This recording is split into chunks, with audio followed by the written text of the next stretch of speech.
जय श्री राम, हर हर महादेव, जय खाटू श्याम। तो आपका स्वागत है जीत एक्सप्रेस पे। पिनाक सीरीज के अंदर जो हम टॉपिक कर रहे हैं वो है कॉकरोच। आज उसका लेक्चर नंबर 2 है और इसके आपकी रिकॉर्डिंग ही मिलेगी। जैसे मैंने लेक्चर नंबर 1 में बताया था, अभी दिवाली का माहौल है। ये हफ्ता दिवाली का दिवाली महोत्सव ही बनाया जाता है। मतलब कि इस इधर मस्त दिवाली का माहौल रहता है। मंदिर अंदिर मस्त सजे रहते हैं, घर भी लोग अपने सजाए रहते हैं, पटाखे फूटते रहते हैं। तो उस कारणवश आपको बैकग्राउंड में बहुत ज़्यादा आवाज़ सुनाई दे सकती है लाइव में। तो रिकॉर्डिंग में मैं उसे थोड़ा सा फिल्टर कर देता हूँ जितना मुझसे हो पाता है। तो उतना ज़्यादा मुझे वीडियो एडिटिंग आती नहीं, जितनी आती है उतने में मैं जितना हो सकता है उतना कर देता हूँ। ठीक है। दूसरी बात, आज ये लेक्चर नंबर 2 है। लेक्चर नंबर 1 आप देख लीजिएगा और बता देते हैं। चैनल पे जाइएगा या सीधा सर्च कर लीजिएगा लेक्चर 1 कॉकरोच जीत एक्सपर्ट, तो आपको मिल जाएगा। सिंपल सी बात है आप। और जो ये जीत एक्सपर्ट जो हमारा चैनल है, इसमें जो है ये यानी ये आपका ही चैनल है। हमारा मतलब मुझे और आपको मिला के जो हम सभी का ये जो जीत एक्सपर्ट चैनल है, इसमें आपको बायोलॉजी के भी वो मिलेंगे। ताते हैं चैप्टर्स मिल रहे हैं। क्लास 12 के चैप्टर्स तो कंप्लीट होने वाले हैं। अब बॉटनी कंप्लीट हो चुकी, उसमें एक चैप्टर बचा है और एक चैप्टर चल रहा है। जूलॉजी कंप्लीट होने वाली है, 2 चैप्टर बस बचे हैं। क्लास 11 के भी वन शॉट मिल रहे हैं। तो क्लास 11 के लेक्चर अभी मेरे पास इतना समय नहीं है कि मैं क्लास 11 के लेक्चर दे पाऊँ। तो जितना हर एक लेक्चर में पढ़ाया जाता है ना, उतने वन शॉट में डाल दे रहा हूँ। इसीलिए वन शॉट भी है ना, 5 से 6 घंटे का हो जाते हैं वन शॉट, सोचो। ठीक है। तो 3 वो डाल चुका हूँ चैप्टर, और डाल रहा हूँ, और की रिकॉर्डिंग चल रही है। अब देखिए, साथ ही साथ आपको फिजिक्स के भी मिल रहे हैं one shot. Unit and dimension का मैंने डाला है, वेक्टर का डालने का सोच रहा हूँ। और आपको एक बार देखो, यहाँ पे टेस्ट भी हो रहे हैं, माइनर टेस्ट फॉर्म में, टॉपिक वाइज टेस्ट फॉर्म में हो रहे हैं। और आपको डीपीपी भी मिल रही है और एक्स्ट्रा डीपीपी भी मिल रही है टेलीग्राम में। ठीक है। इसीलिए आपको टेलीग्राम ज्वाइन कर लेना है। इसीलिए आपको क्या करना है, टेलीग्राम ज्वाइन कर लेना है। यहाँ पे नोट्स मिलेगा, डीपीपी मिलेगी, एक्स्ट्रा प्रैक्टिस शीट मिलेगी, टेस्ट पेपर मिल रहे हैं, बहुत सी चीज़ें मिल रही हैं। मतलब ये एक भंडार है। ये क्या है, एक भंडार है आपके नीट के प्रिपरेशन के लिए। ठीक है। तो चालू करते हैं। अनलोड ने कॉकरोच के बारे में बात कर ली थी, कॉकरोच की मॉर्फोलॉजी के बारे में। तो उसे थोड़ा सा एनसीईआरटी से पढ़ भी लेते हैं। Cockroach are brown and black bodied animals that are included in class insect of phylum Arthropoda।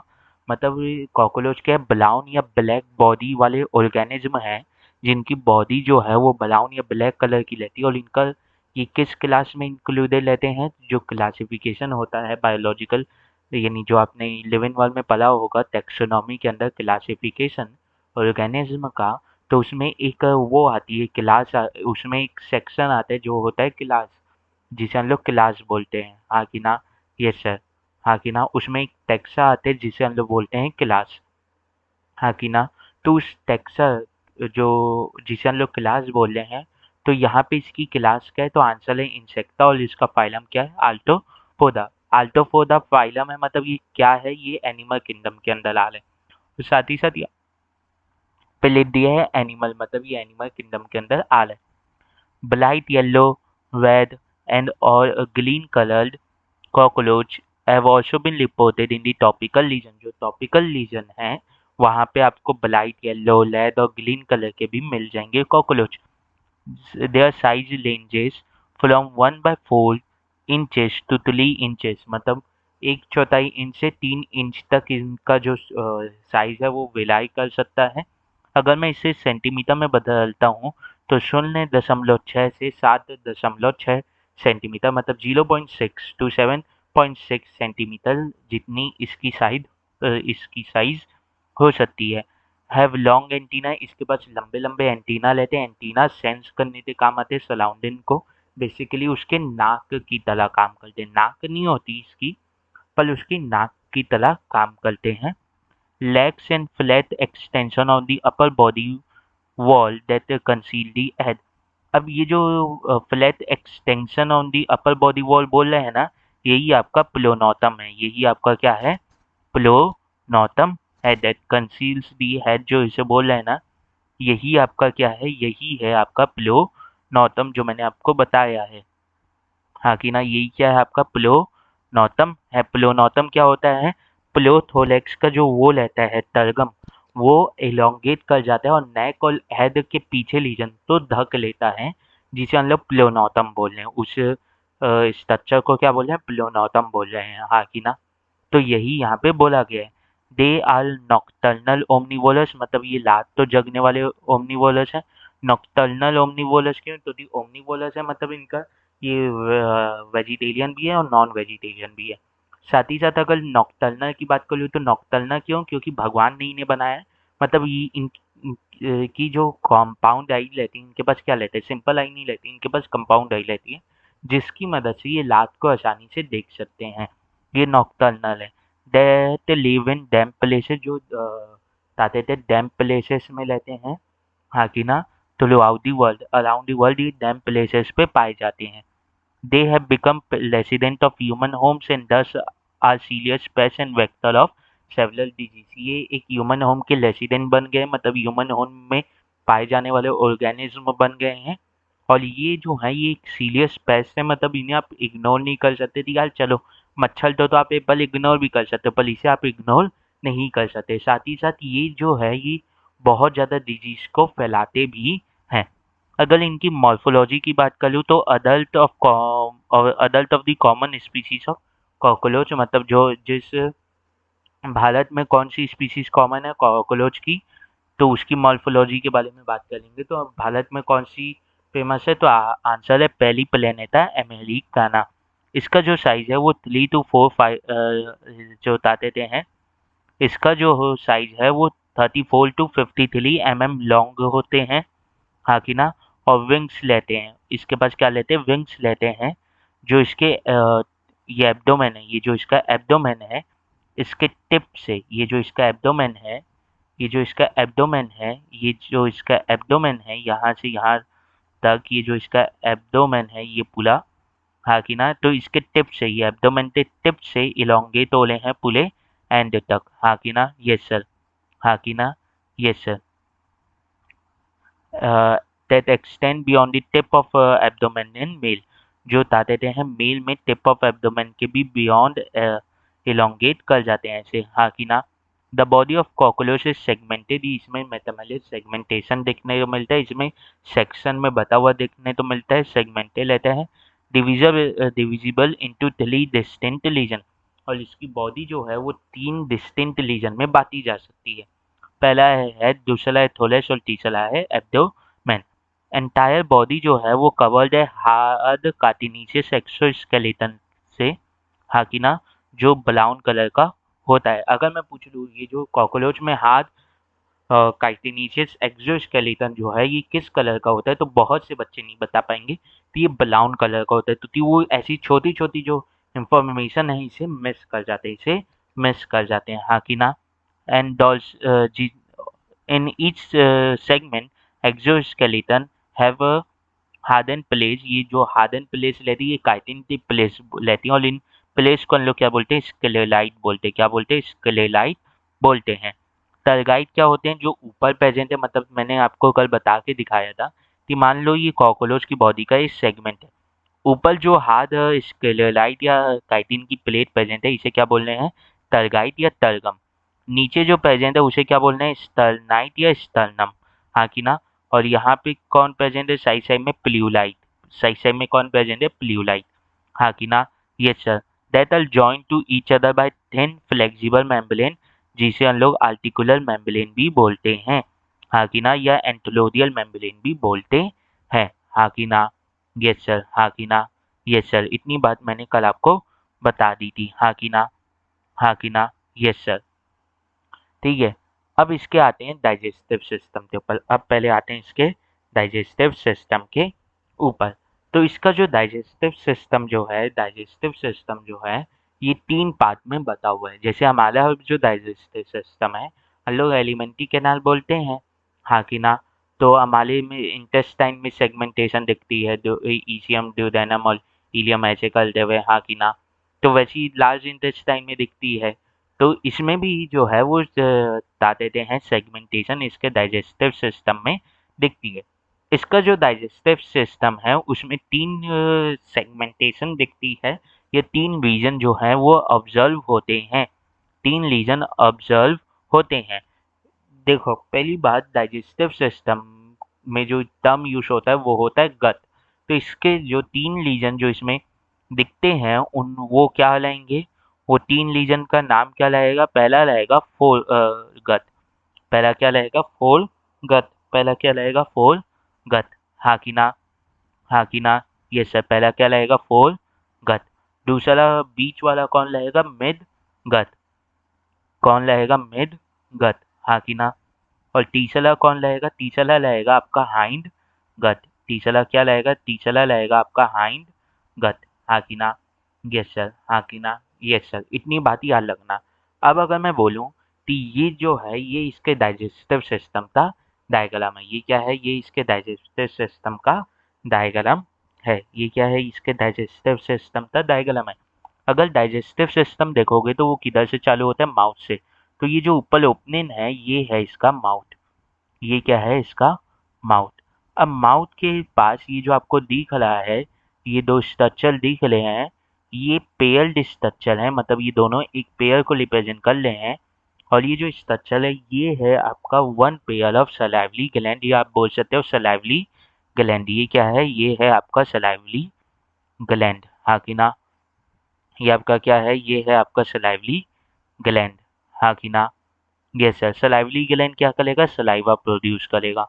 ये एक पेयर लेते हैं। ये कितने लेते हैं? ये एक पेयर लेते हैं। हाँ कि ना? और ये क्या करते हैं? ये सलाइवा प्रोड्यूस करते हैं। ये क्या करते हैं? ये सलाइवा प्रोड्यूस करते हैं। हाँ कि ना? ये सर जो सलाइवरी रिजर्वॉयर में स्टोर्ड हो जाता है, यहाँ पे रिजर्वॉयर लेता है उसमें स्टोर हो जाता है। फिर माउथ के नीचे कौन आता है? माउथ के नीचे आता है फेलिंग्स। माउथ के नीचे ये जो स्ट्रक्चर आता है ये आता है फेलिंग्स। हाँ कि ना? यस सर, ये क्या आता है? ये आता है फेलिंग्स। हाँ कि ना?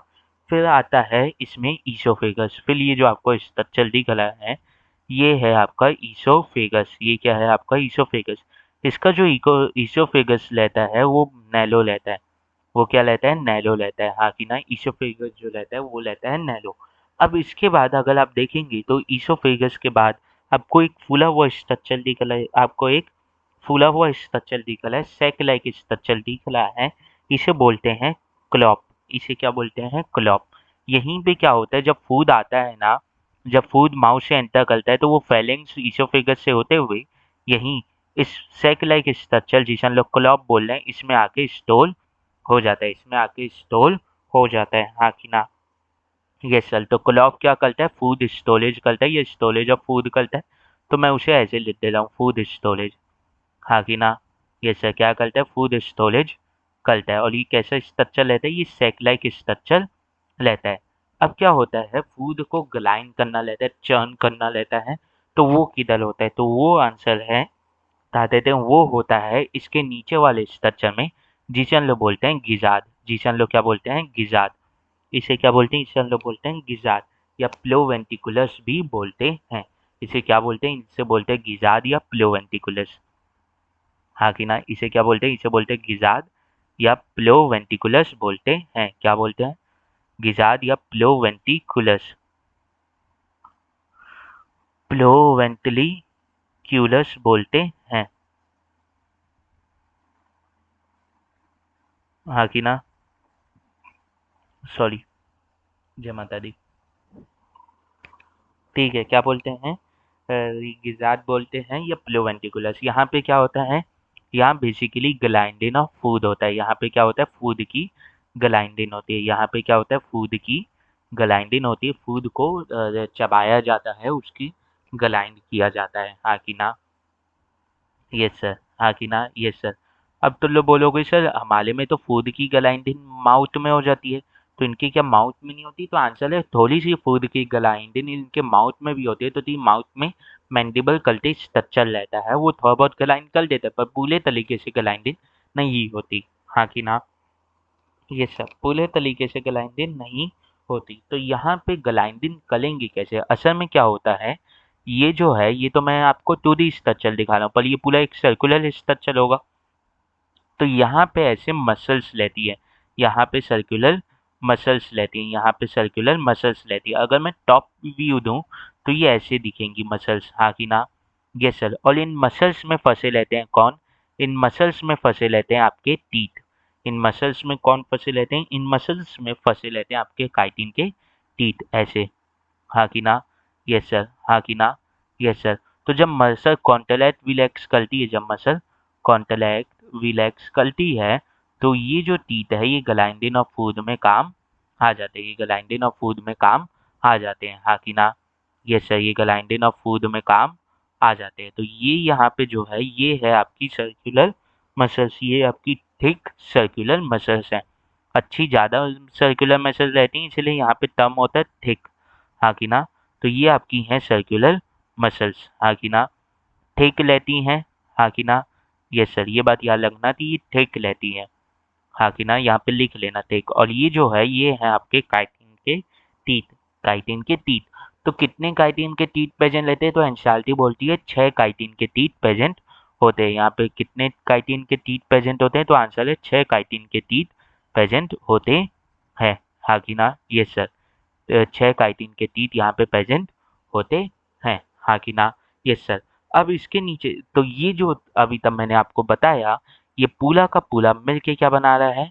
ये पूरा का पूरा मिल के जो बना रहा है दी माउथ, फेलिंग्स, ईसोफेगस, क्लॉप और गिजार्ड। इतना दूर जो मैंने आपको बताया, ये व्हाइट से जो मैंने आपको स्ट्रक्चर बना हुआ बताया है, ये पूरा का पूरा किसके अंदर आता है? ये फोर गट के अंदर आता है। ये किसके अंदर आता है? फोर गट के अंदर आता है। किसके अंदर आता है? ये फोर गट के अंदर आता है। किसके अंदर आता है? फोर गट के अंदर आता है, हाँ कि ना? यस सर, हाँ कि ना? Yes sir. अब इसके बाद क्या चालू होगा? इसके बाद चालू होगा आपका मिड गट। इसके बाद क्या चालू होगा? इसके बाद चालू होगा आपका मिड गट। तो यहाँ से ये जो मैंने पिंक कलर का जो इतना दूर बनाया है, ये है आपका मिड गट। ये क्या है आपका मिड गट? मिड गट में क्या होता है? Digestion and absorption of food होता है।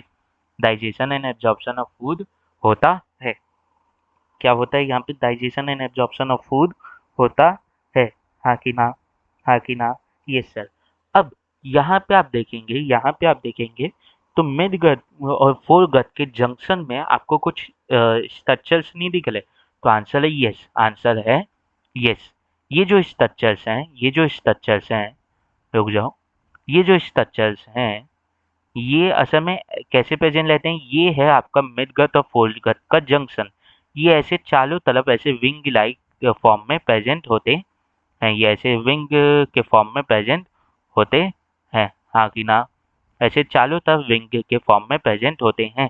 तो जब एनसीईआरटी लिखती है कि ऐसे विंग के फॉर्म में प्रेजेंट हैं, तो अधिकतर लोगों को समझ में नहीं आता थी ये विंग के फॉर्म में कैसे प्रेजेंट है। तो आंसर है ऐसे ये प्रेजेंट है। पर हम जब 2D डायग्राम बनाते तो वो ऐसा दिखा नहीं सकते, इसीलिए हम लोग ऐसा दिखाते हैं, ठीक है? आपको ये याद रहना चाहिए, ठीक है? हम लोग ऐसा दिखाते हैं। तो ये क्या लेते हैं? ये असल में आपके लेते हैं बेसिकली आपके गैस्ट्रिक सेके ही लेते हैं, गैस्ट्रिक सेके ही लेते हैं जो आपके डाइजेस्टिव जूसेस बनाते हैं।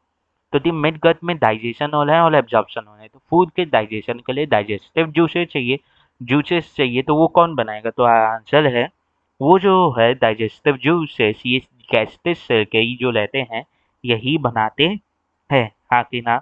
Yes sir. तो ये क्या लेते हैं? ये बेसिकली आपके 6 से 8 ब्लाइंड टिब्यूल्स लेते हैं, ये 6 से 8 ब्लाइंड टिब्यूल्स लेते हैं।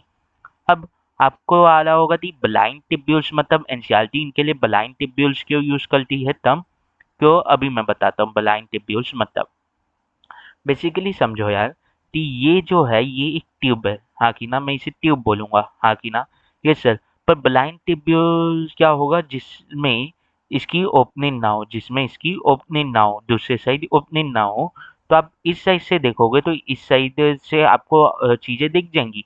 पर अगर आप इसमें इस साइड से देखोगे तो आपको चीजें नहीं दिखेगा, ब्लैक दिखेगा, कुछ नहीं दिखेगा। मतलब ये जो है ये ब्लाइंड टिब्यूल कहलाता है और ये टिब्यूल कहलाता है। अब इसे सैक लाइक स्ट्रक्चर क्यों नहीं बोल देते या बैग लाइक? क्योंकि सैक लाइक या बैग लाइक होने के लिए इसे थोड़ा चौड़ा होना पड़ता है और ये लंबा स्ट्रक्चर रहता है। तो कभी भी बोला या बैग लंबे स्ट्रक्चर को नहीं बोलते, इसीलिए इसे ब्लाइंड टिब्यूल्स बोल दिया जाता है। हाँ कि ना? Yes sir. इसका नाम क्या है? इसे नाम दिया जाता है हेपेटिक या गैस्ट्रिक सेकई। यहाँ पे इसे नाम क्या दिया जाता है? हेपेटिक या गैस्ट्रिक सेकई। हाँ कि ना? हेपेटिक या गैस्ट्रिक सेकई। मेरा प्रोनाउंसिएशन थोड़ा सा इसका अजीब होता है, मैं प्रोनाउंस नहीं कर पाता हूँ सही से, तो आप देख लीजिएगा इसका प्रोनाउंसिएशन अगर आपको देखना होगा। ठीक है? हाँ कि ना? Yes sir. तो ये विंग के फॉर्म में अरेंज रहता है। मैंने बता दिया कैसे विंग के फॉर्म में अरेंज रहता है। हाँ कि ना? Yes sir. ये क्या करते हैं? ये डाइजेस्टिव जूस बनाते हैं। ये क्या बनाते हैं? डाइजेस्टिव जूस बनाते हैं। क्या बनाते हैं? डाइजेस्टिव जूस बना देते हैं। हाँ कि ना? चलो ये मान लिए ये डाइजेस्टिव क्या बना रहे हैं? जूस बना रहे हैं।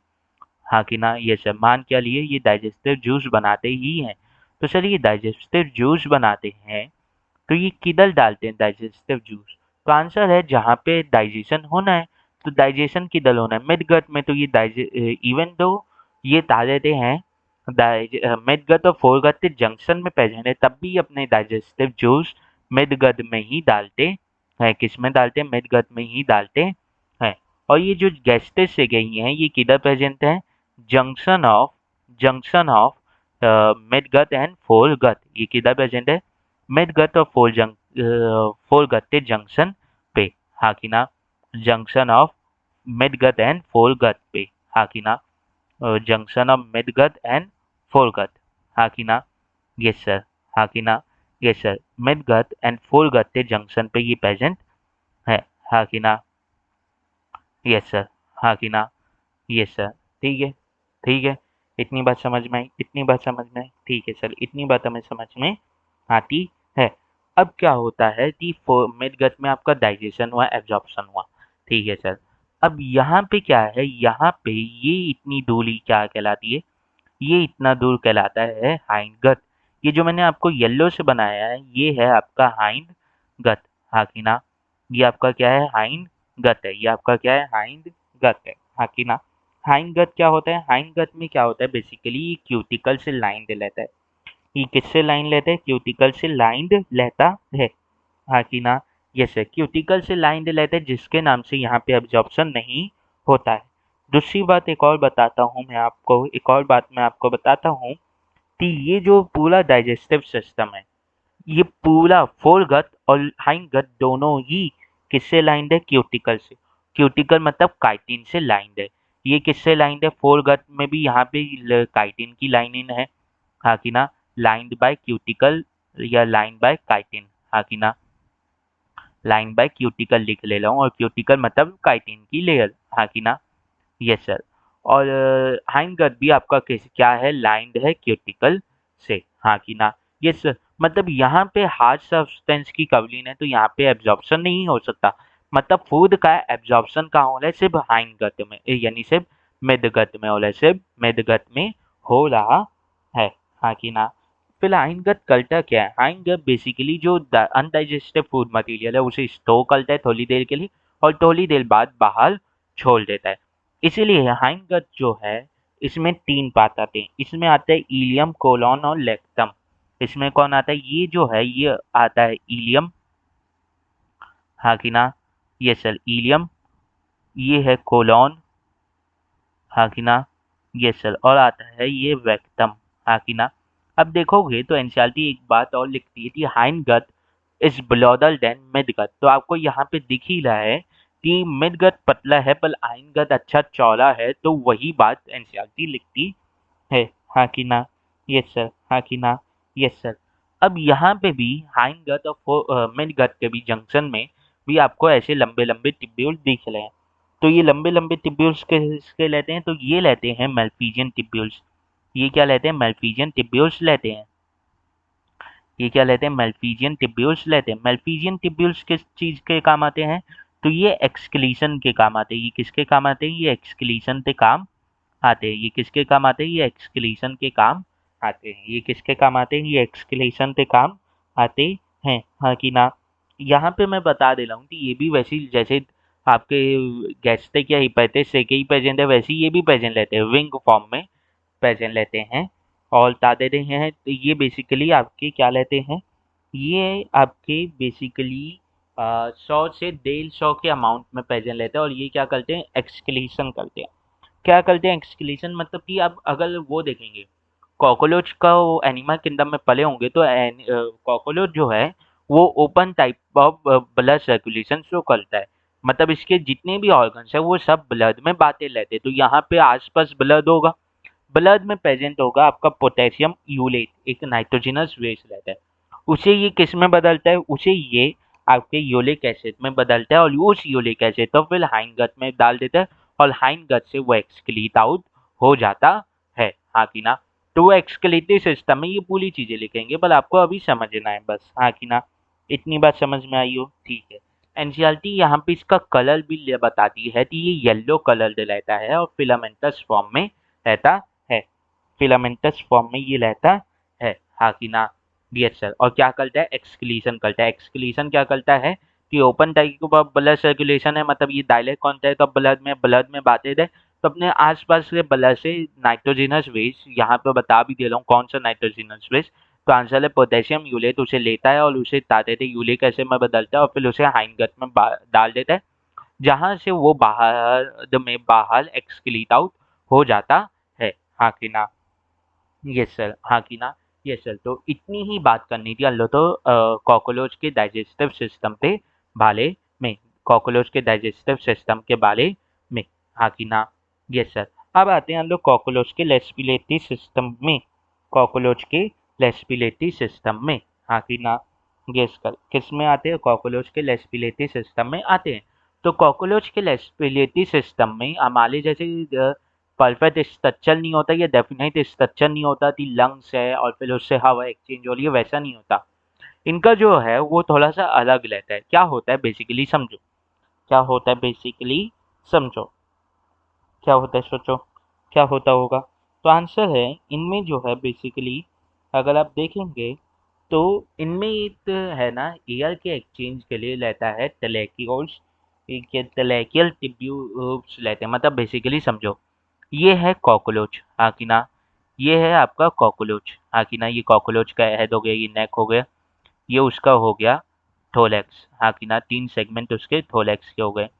फिर उसका ये हो गया एब्डोमेन, ये क्या हो गया? ये हो गया उसका एब्डोमेन, हाँ कि ना। और यहाँ पे उसके 10 सेगमेंट होता है, 1 2 3 4 5 6 7 8 9 10, ठीक है। तो क्या होता है कि यहाँ पे इसमें छोटे छोटे छेद रहते हैं जिन्हें हम बोलते हैं स्पिलेकल्स, जिन्हें हम बोलते हैं स्पिलेकल्स। तो एब्डोमेन के जो वो है बेसिकली एब्डोमेन यानी सॉरी बोल रहा था, थोलेक्स के प्लोथोलेक्स में ये प्रेजेंट नहीं रहता।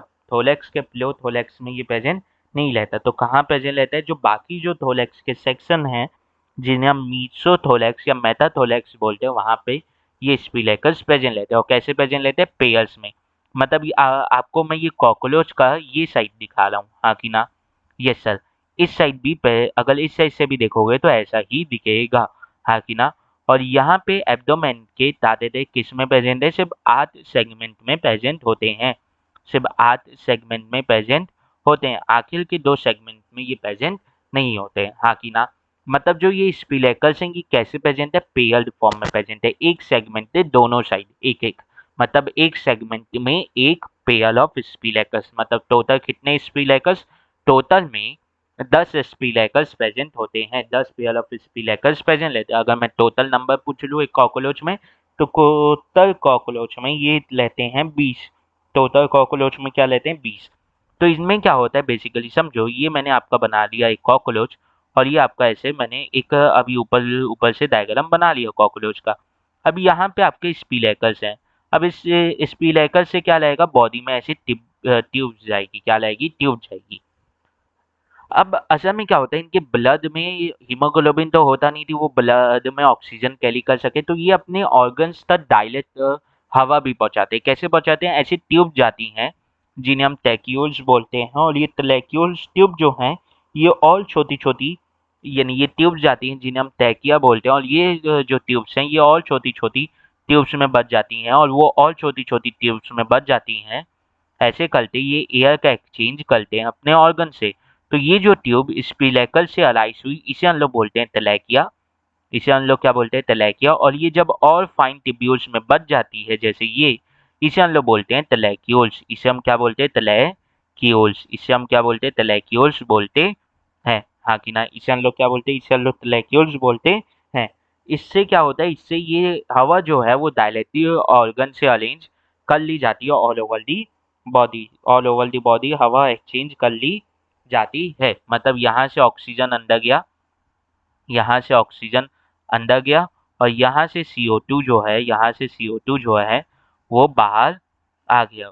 यहाँ से CO2 बाहर आ गया। हाँ कि ना? ऐसे एक्सचेंज हो जाता है। हाँ कि ना? ये सर, मतलब यहाँ पे जो है ताते ब्लड का रोल नहीं है। Blood has no role. Blood has no role in respiration. यहाँ पे ब्लड का कोई रोल नहीं है। Blood has no role in respiration. हाँ कि ना? ये सब blood has no role in respiration. In respiration. हाँ कि ना? ये सर, इन रेस्पिरेशन। ब्लड का कोई रोल नहीं है रेस्पिरेशन में। हाँ कि ना? ये सर, ब्लड का कोई रोल नहीं है रेस्पिरेशन में। हाँ कि ना? तो अगर मैं इसमें थोड़ा सा लिखवाना चाहूँ आपको, तो मैं क्या लिखवाता हूँ? देखो, बेसिकली लिखवा देता हूँ थोड़ा सा कि इसमें आपके ताले हैं, इसमें आपका जिस रेस्पिरेटरी सिस्टम किसे कंप्लाइज करता है, तो रेस्पिरेटरी सिस्टम एक तो कंप्लाइज करता है स्मॉल होल्स, जिन्हें हम बोलते हैं स्पिलेकल्स। जिन्हें हम क्या बोलते हैं? स्पिलेकल्स बोलते हैं। यहाँ पे सी आना चाहिए ना? हाँ, यहाँ पे सी आएगा। स्पिलेकल्स। हाँ कि ना? Yes sir. और क्या लेते हैं? ट्यूब्स लेते हैं जिन्हें हम तलैकियल सिस्टम बोलते हैं। जिन्हें हम क्या बोलते हैं? तलैकियल सिस्टम बोलते हैं। क्या बोलते हैं? तलैकियल सिस्टम बोलते हैं। हाँ कि ना? ये सर, तलैकियल सिस्टम बोलते हैं। तो ये स्पिलेकल्स क्या लेते हैं? स्मॉल होल्स लेते हैं, या आप इन्हें नोस्ट्रिल्स की तरह समझ सकते हो। हमारी जैसे नोस्ट्रिल्स हैं तो वैसी ये लेते हैं। और किधर प्रेजेंट लेते हैं? लेटरली, साइड साइड में प्रेजेंट होते हैं। साइड साइड में प्रेजेंट होते हैं। थोलैक्स के 2 सेगमेंट और एब्डोमेन के 8 सेगमेंट में। हाँ कि ना? और कैसे लेते हैं? 10 पेयर्स लेते हैं। 10 पेयर्स लेते हैं। कैसे लेते हैं? 10 पेयर्स लेते हैं। 10 पेयर्स लेते हैं मतलब 2 पेयर तो आपके थोलैक्स में, 2 पेयर आपके थोलैक्स में। हाँ कि ना? Yes sir. और 8 पेयर किधर? 8 पेयर आपके एब्डोमेन में प्रेजेंट होते हैं। 8 पेयर आपके किधर प्रेजेंट लेते हैं? एब्डोमेन में प्रेजेंट होते हैं। हाँ कि ना? Yes sir. अगर दो पेयर की बात करूँ, ये 2 पेयर किधर प्रेजेंट है, तो एक आपका मीजोथोलेक्स, एक आपका मीजोथोलेक्स। गला यार, पता नहीं क्या हो। ये दूसरा होता है मेटाथोलेक्स। हाँ कि ना? यस सर, दूसरा होता है मेटाथोलेक्स।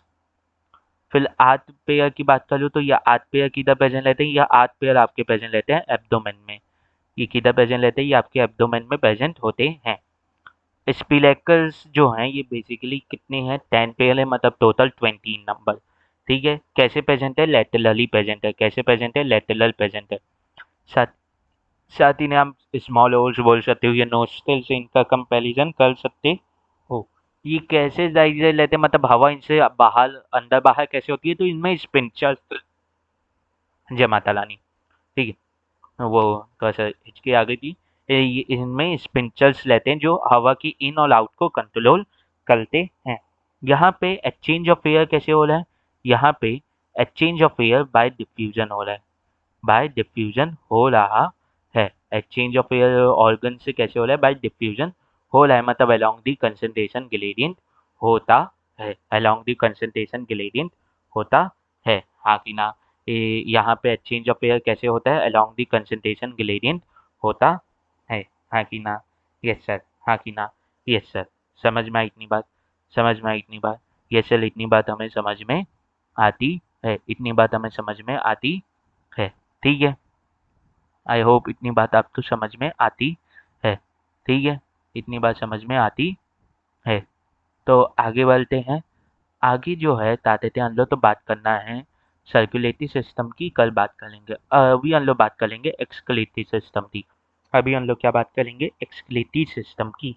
सर्कुलेटरी सिस्टम कल ध्यान से थोड़ा सा है ना, अभी बता देते हैं। मैं 45 उसका लगने की कोशिश करता हूँ, पौन घंटे का, तो मुझे फिर थोड़ा सा वो भी इसमें एडिटिंग भी करना रहता है थोड़ा बहुत वॉइस का, और बता देते हैं फिर अपलोड भी करना रहता है, तो समय मेरे पास अभी कम है। कुछ और भी काम में लगा हूँ, जैसे रिकॉर्डिंग करना रहता है, खुद का थोड़ा सा पढ़ना रहता है, तो उसके में समय लग जाता है ना, इसीलिए मैं 45 मिनट तक रखना चाहता हूँ, ज़्यादा लंबाई से रखना नहीं चाहता। इसीलिए मैं बोल रहा हूँ कि मैं सर्कुलेटरी सिस्टम अगले लेक्चर में करवा दूंगा। बहुत, और अभी करवाऊंगा ना तो थोड़ा जल्दी जल्दी करवाना पड़ जाएगा, और मैं करवाना नहीं चाहता कि आपका कोई भी लॉस हो। प्योर कंटेंट, एकदम छना हुआ कंटेंट देना चाहता हूँ कि इस कंटेंट को पढ़ो और नीट में दे आओ एग्जाम, नीट खोल दो, बस ऐसा कंटेंट देना चाहता हूँ। ठीक है, तो इसीलिए एक्सक्रीटरी सिस्टम अभी कर लेते हैं। अब एक्सक्रीटरी सिस्टम में हम लोग क्या कर लें? नाइट्रोजनस वेस्ट एक्सक्रीट कर लें। तो कौन सा nitrogenous waste? Uric acid, uric acid, या यूरिया, या अमोनिया? तो आंसर है कॉकरोच जो है वो यूरिक एसिड बता देते हैं एक्सक्रीट करता है। ये इसका एक्सक्रीटिव प्रोजेक्ट क्या लेता है? यूरिक एसिड लेता है। क्या लेता है? यूरिक एसिड लेता है। क्या लेता है? यूरिक एसिड लेता है। इसीलिए कॉकरोच को यूरिकोटैलिक ऑर्गेनिज्म बोला जाता है। क्या बोला जाता है? यूरिकोटैलिक ऑर्गेनिज्म बोला जाता है। इसीलिए कॉकरोच को क्या बोला जाता है? यूरिकोटैलिक ऑर्गेनिज्म बोला जाता है। क्या बोला जाता है? यूरिकोटैलिक ऑर्गेनिज्म बोला जाता है। क्या बोला जाता है? यूरिकोटैलिक ऑर्गेनिज्म बोला जाता है। अब अगर मैं बात करूँ तो ये यूरिक एसिड एक्सक्रीट करता है, तो यहाँ पे एक्सक्रीट करने के लिए मैंने अभी डाइजेस्टिव सिस्टम में बताया कि यहाँ पे कौन प्रेजेंट है, तो आंसर है यहाँ पे प्रेजेंट है आपके मेल्फिजियंस टिब्यूल्स। यहाँ पे कौन प्रेजेंट है? यहाँ पे आपके प्रेजेंट है मेल्फिजियन टिब्यूल्स, हाँ कि ना? Yes sir. यहाँ पे कौन प्रेजेंट है? यहाँ पे आपके मेल्फिजियंस टिब्यूल प्रेजेंट है, मेल्फिजियन टिब्यूल्स प्रेजेंट है, हाँ कि ना? यहाँ पे कौन प्रेजेंट है? यहाँ पे आपके प्रेजेंट है मेल्फिजियन टिब्यूल्स प्रेजेंट है। कौन प्रेजेंट है? यहाँ पे मेल्फिजियन टिब्यूल्स प्रेजेंट है। अगर मैं आपको डायग्राम में दिखाता हूँ, यहाँ पे मैं अभी आपको डायग्राम में दिखाता हूँ, तो ये है आपका मिडगट। मिडगट जो है, और ये है आपका हाइंडगट, और ये है आपके मेल्फिजियन टिब्यूल्स। ये 100 से ताते हैं। अगर मैं यहाँ पे थोड़ा सा आपको लिखवा दूँ, तो ये कितने हैं? ये हैं आपके मेल्फिजियन टिब्यूल्स। ये क्या है? ये हैं आपके मेल्फिजियन टिब्यूल्स, हाँ कि ना? ये असल में डेटा जो है ये आपके दादे डाइजेस्टिव सिस्टम के अंदर दिया हुआ है, पर मैं यहाँ पे लिखवाना पसंद करता हूँ ये मेल्फिजियन टिब्यूल्स के बारे में ये डेटा, क्योंकि फिर आसानी होती है, ताकि जब आप पढ़ें तो आपको आसानी से समझ में आए कि हाँ ये मेल्फिजियन टिब्यूल्स है, और इसका ये डेटा जो है ये एक्सक्रीटरी सिस्टम से आप रिलेट कर पाते हो। ठीक है, तो ये मेल्फिजियन टिब्यूल जो है ये किस फॉर्म में प्रेजेंट लेते हैं? विंग के फॉर्म में प्रेजेंट लेते हैं। और कितने प्रेजेंट लेते हैं? तो 100 से 150, मतलब 100 टू 150 प्रेजेंट लेते हैं। 100 टू 150 प्रेजेंट लेते हैं, हाँ कि ना? यस सर, इतने प्रेजेंट रहते हैं। समझ में आई? फिर ये कैसे लेते हैं? तो आंसर है ये at the junction of hindgut और मिडगट। ये किधर प्रेजेंट है? तो एनसीईआरटी लिखती है ये present at the junctions of, at the junction of, at the junction of, at the junction of, at the junction of, ये जंक्शन है ना, junction of midgut and hindgut, at the junction of midgut and hindgut, हाँ कि ना? किधर present है ये? Midgut के जंक्शन में प्रेजेंट है और हाइंडगट के जंक्शन में प्रेजेंट है, मतलब जहाँ पे उनका मिलन हो। दूसरी बात ये कैसा है? तो ये आंसर है येलो कलर्ड है, येलो, येलोइश है, मतलब येलो कलर्ड है, प्लस कैसा है? फिलामेंटस है, लंबा लंबा है, हाँ कि ना? फिलामेंटस है, कैसा है? फिलामेंटस है, हाँ कि ना? ये सर। फिर आगे लिखेंगे कि करता क्या है। ठीक है, आगे लिख लेंगे ये कल्टा क्या है। अब मेरी एक बात सुनो, यहाँ पे क्या होता है बेसिकली, ये कल्टा क्या है ये लिख लो। ये क्या कल्टा है, अभी मैंने बताया था कि यहाँ पे कौन प्रेजेंट है, यहाँ पे आपके ब्लड पे, ये पूरे ब्लड में बांटे हैं। ये किस में बांटे हैं, ये ब्लड में बांटे हैं। तो यहाँ पे आपका क्या प्रेजेंट होगा, यहाँ पे आपके ब्लड प्रेजेंट होगा। हाँ कि ना, ये भी ब्लड के डायरेक्ट कांटेक्ट में होगा। देखो मैं यहाँ पे ये डॉट डॉट बना रहा हूँ, तो ये जो है यहाँ पे आपके ब्लड प्रेजेंट होगा। हाँ कि ना, तो ये ब्लड के डायरेक्ट कांटेक्ट में होगा। हाँ कि ना, ये सर यह यहाँ पे ब्लड के डायरेक्ट कांटेक्ट में होगा। हाँ कि ना, ये सर ठीक है, ये यहाँ पे ब्लड के कांटेक्ट में होगा। हाँ कि ना, ये सर ठीक है। तो ये क्या करता है, ब्लड से एब्जॉर्ब कर लेता है। ब्लड में असल में क्या प्रेजेंट रहता है, ब्लड में कॉकरोच के असर में प्रेजेंट रहता है एक नाइट्रोजनस वेस्ट का फॉर्म। वो फॉर्म क्या होता है, पोटेशियम यूलेट। अब पोटेशियम यूलेट तो एक्सक्रीट आउट ऐसे नहीं किया जा सकता, तो इसके अंदर प्रेजेंट रहते हैं दो प्रकार के सेल जो पोटेशियम यूलेट को कन्वर्ट करते हैं यूरिक एसिड में, और उसे फिर बाद में एक्सक्रीट आउट करने में मदद करते हैं। तो ये करता क्या है, पहले ये लिख लो, ये क्या करता है, नाइट्रोजनस वेस्ट को, ये करता क्या है, नाइट्रोजनस वेस्ट, नाइट्रोजनस वेस्ट। हाँ कि ना, यस सर, ये नाइट्रोजनस वेस्ट जिसे हम लोग बोलते हैं पोटेशियम यूलेट। अब तो लोग पूछोगे कि सर ये पोटेशियम यूलेट कैसा केमिकल है, तो बेसिकली ये समझो, यूरिक एसिड जो है ना, उसका जो आयनिक फॉर्म है, अगर उसमें पोटेशियम जुड़ जाए तो उसे बोलते हैं पोटेशियम यूलेट। हाँ कि ना, यस सर ठीक है, ऐसे समझो। ठीक है, तो ये क्या लेता है, पोटेशियम यूलेट से क्या करता है, ये बाइंड किया, यानी पोटेशियम यूरेट तो एब्जॉर्ब करता है इसके ब्लड से, इसके ब्लड से। अब इसके ब्लड में हीमोग्लोबिन तो प्रेजेंट रहता नहीं है, तो इसके ब्लड को बोला जाता है हीमोलिम्फ। हाँ कि ना, यस सर। तो ये किधर से एब्जॉर्ब कर रहा है, ब्लड से। असल में एनसीईआरटी लिखती है फॉर्म दी बॉडी कैविटी, क्यों, क्योंकि यहाँ पे open type of blood system है, तो बॉडी कैविटी में ही तो ब्लड होगा। हाँ कि ना, तो मैं यहाँ पे लिख दे रहा हूँ सीधा ब्लड। हाँ कि ना, सर्कुलेटरी सिस्टम में लिखेंगे तो इसका ब्लड कैसा होता है, ये नॉन हीमोग्लोबिनस रहता है, मतलब हीमोग्लोबिन एब्सेंट रहता है, जिसके कारण रेड कलर नहीं रहता, हल्का यानी व्हाइटिश दिखता है, हीमोलिम्फ कहलाता है। ये सब हम लोग उसमें पढ़ेंगे, सर्कुलेटरी सिस्टम में पढ़ेंगे। हाँ कि ना, एंड एंड कन्वर्ट इट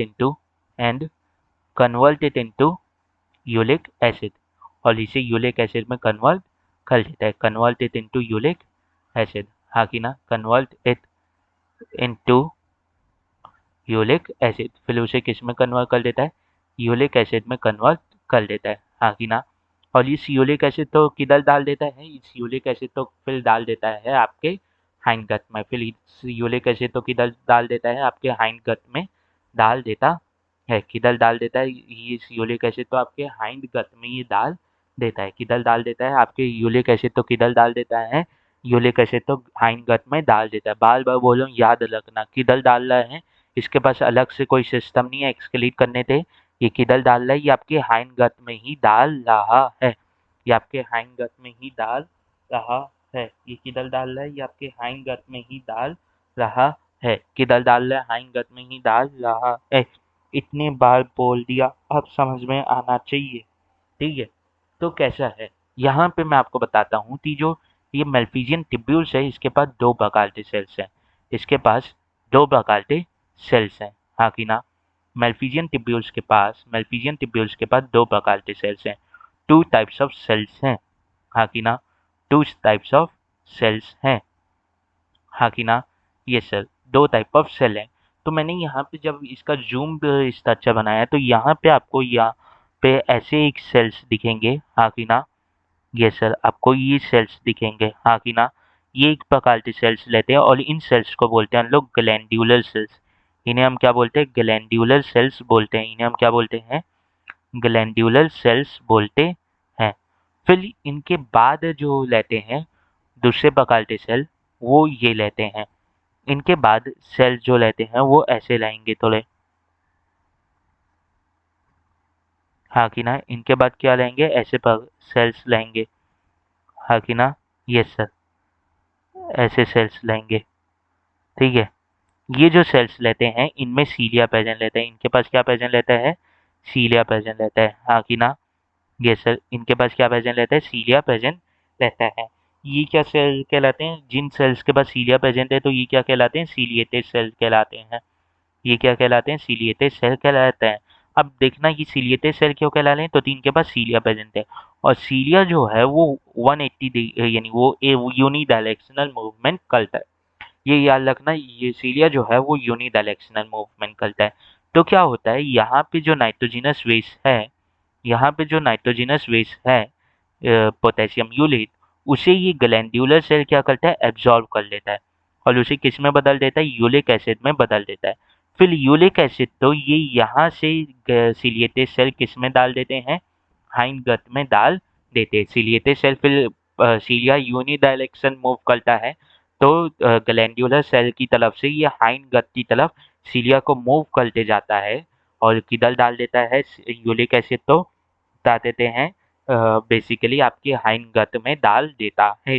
तो बस इतना सा काम यहाँ पे होता है कि नाइट्रोजनस वेस्ट जो आसपास ब्लड में हीमोग्लोबिन में प्रेजेंस है, उसे ग्लैंड्यूलर सेल एब्जॉर्ब किया और उसे बदले किसमें, यूरिक एसिड में बदले। फिर इस यूरिक एसिड तो जो आपके सिलिएटेड सेल्स हैं वो यूनिडायरेक्शनल मूवमेंट करते किधर डाल देते हैं, आपके हाइंड गट में डाल देते हैं, आपके हाइंड गट में डाल देते हैं। तो बस इतनी सी बात हुई है यहाँ पे। तो यहाँ पे जो दो टाइप ऑफ सेल्स हैं, इनमें से एक तो है आपके सिलिएटेड सेल, एक तो है आपके सिलिएटेड सेल्स, हाँ कि ना, यस सर। एक कौन है, एक है आपके सिलिएटेड सेल्स, हाँ कि ना, यस सर। एक है आपके ग्लैंड्यूलर सेल्स, एक कौन है, ये एक है आपके ग्लैंड्यूलर सेल्स, हाँ कि ना, एक है आपके ग्लैंड्यूलर सेल्स, हाँ कि ना, यस सर। अब ग्लैंड्यूलर सेल्स क्या करते हैं, ग्लैंड्यूलर सेल्स बेसिकली कन्वर्ट करते हैं नाइट्रोजिनस वेस्ट, मैंने वहां पे बता दिया क्या है, पोटेशियम यूलेट को, नाइट्रोजिनस वेस्ट जो पोटेशियम यूलेट है उसे कन्वर्ट कर देते हैं किसमें, यूरिक एसिड में कन्वर्ट कर देते हैं, हाँ कि ना, यस सर, हाँ कि ना, यस सर। फिर सिलिएटेड सेल क्या करते हैं, यूरिक एसिड तो यूरिक एसिड को गाइड करते यानी मूव करवाते हैं अपने सीलिया की मदद से, और किधर डाल देते हैं, हाइंड गट में डाल देते हैं, हाइंड गट में डाल देते हैं, हाँ कि ना, यस सर। साथ ही साथ जब आप बता देते हैं और पढ़ेंगे एनसीईआरटी, तो एनसीईआरटी और लिखती है कि यहाँ पे तीन और स्ट्रक्चर्स जो हैं वो एक्सक्रीशन में मदद करते हैं, और ये तीन स्ट्रक्चर्स हैं फैट बॉडी, ये तीन स्ट्रक्चर्स हैं फैट बॉडी, एक पहला तो है फैट बॉडी, हाँ कि ना, यस सर। पहला क्या है, पहला है फैट बॉडी, दूसरा है नेफ्लोसाइट, दूसरा क्या है, नेफ्लोसाइट, ये क्या है, नेफ्लोसाइट, दूसरा जो है ये है नेफ्लोसाइट, दूसरा जो है वो है नेफ्लोसाइट, हाँ कि ना। तीसरा जो है वो है मशरूम ग्लैंड, तीसरा जो है वो है मशरूम ग्लैंड। अब एक बात याद रखना कि ये जो मशरूम ग्लैंड है ये सिर्फ मेल कॉकरोच में पाया जाता है, हाँ कि ना, यस सर। ये जो मशरूम ग्लैंड है ये सिर्फ मेल कॉकरोच में पाया जाता है, only in male, only in, only in male, हाँ कि ना, यस सर। और ये जो फैट बॉडी और नेफ्लोसाइट हैं ये मेल में भी पाए जाते हैं, प्लस ये फीमेल में भी पाए जाते हैं। तो अगर मैं पूछूं कि एक्सक्रीशन में ऐसा कौन सा स्ट्रक्चर है जो सिर्फ मेल में काम कर रहा है, तो आंसर है मशरूम ग्लैंड, तो मशरूम ग्लैंड से मेल में पाए जाते हैं। ये तीनों क्या कर रहे हैं, ऑल्सो हेल्प्स इन एक्सक्रीशन, ये तीनों भी किस में मदद कर रहे हैं, एक्सक्रीशन में मदद कर रहे हैं, आगे ना, ये तीनों भी किस में मदद कर रहे हैं, एक्सक्रीशन में मदद कर रहे हैं, आगे ना, यस सर। इतनी बात आपको समझ में आई, इतनी बात आपको समझ में आई हो, कि मुझे ये आशा है कि आपको इतनी बात समझ में आई हो, हाँ कि ना, यस सर। तो यहीं पे आज का एंड लगते हैं, एंड ऑफ लेक्चर कर देते हैं, ठीक है, एंड ऑफ लेक्चर, लेक्चर का ये क्या है, एंड, हाँ कि ना।